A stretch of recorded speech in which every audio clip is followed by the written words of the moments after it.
Madame et Messieurs les ministres, Monsieur le Président, Monsieur le rapporteur général, Monsieur le Président de la Commission peut-être, et chers collègues,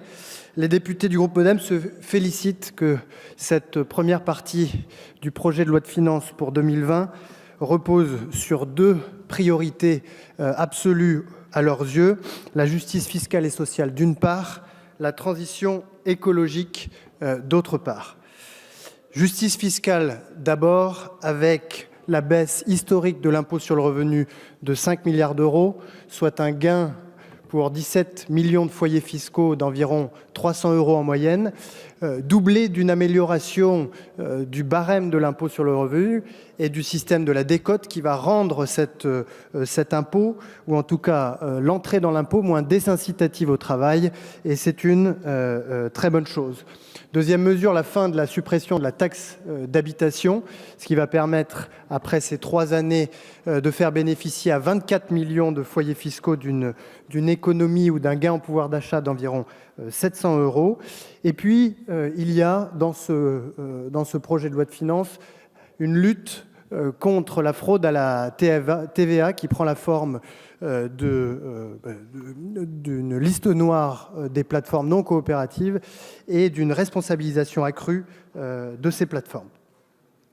Transition écologique d'autre part, avec la suppression de la niche GNR qui a été menée en concertation avec les acteurs et dont nous avons pu discuter longuement des mesures de compensation qui ont été prévues pour atténuer l'effet économique pour les secteurs concernés de cette suppression. Nous souhaitons qu'à l'avenir, nous puissions procéder de la même manière lorsque nous traitons des dispositifs dérogatoires anti-écologiques en associant pleinement les acteurs et les secteurs concernés.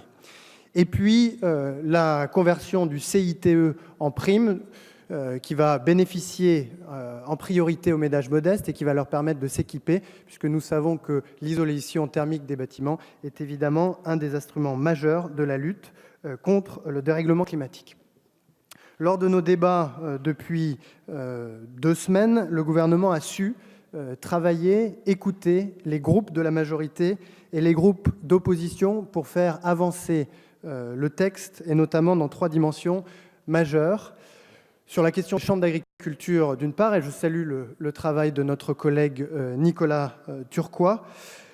pour tenir compte des inquiétudes qu'avait soulevées la mesure qui était inclue dans le projet de loi de finances. Oui, Fabrice Brun a également travaillé sur ce sujet, mais les groupes de la majorité s'en sont pleinement saisis, bien avant même le début de l'examen du texte en commission.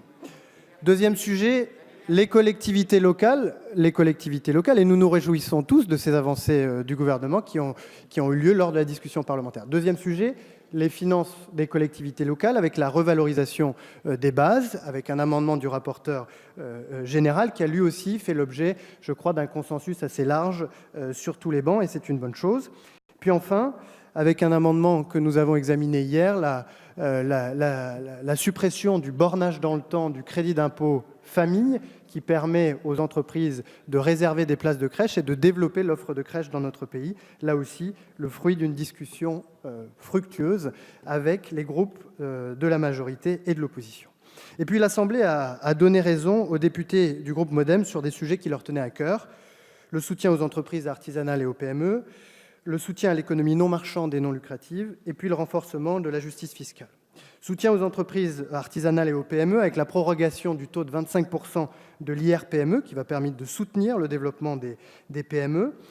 avec un rapport sur l'inégalité du commerce en ligne et du commerce physique face à la TASCOM, suite à un amendement que les députés du groupe MoDem avaient déposé,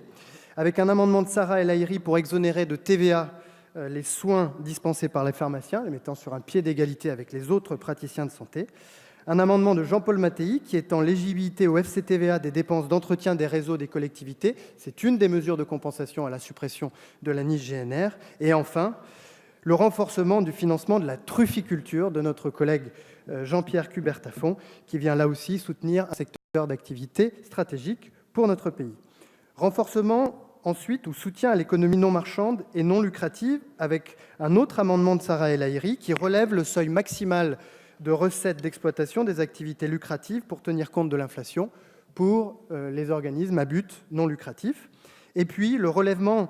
du financement de la SNSM obtenu de haute lutte par Jimmy Pahin, en lien évidemment avec les députés de la Bretagne et en particulier le président de l'Assemblée nationale.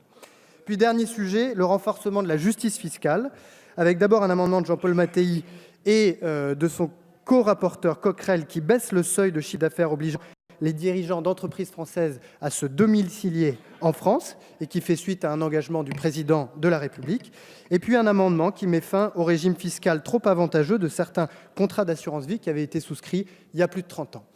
Voilà pour une série de raisons pour lesquelles le groupe MoDem a toutes les raisons de se satisfaire de cette première lecture du PLF. Et à titre personnel, je voudrais aussi me satisfaire qu'en matière d'évaluation de nos décisions en amont de nos votes, nous ayons progressé aussi cette année, avec sur la question de l'impôt sur le revenu un simulateur fiscal, l'ex-impact, qui nous a permis de calibrer nos amendements. En matière de transition écologique, les premiers pas de la budgétisation verte ou du green budgeting en bon français, qui va nous permettre là aussi de construire une vraie politique de lutte contre le dérèglement climatique et la perte de la biodiversité. Et puis, les efforts du gouvernement pour afficher une programmation de son programme d'évaluation, ce qui est également une bonne chose. Merci, monsieur le rapporteur général, d'avoir conduit admirablement nos travaux. Et pour toutes ces raisons, le groupe MoDem votera évidemment cette première partie et vous invite à faire de même.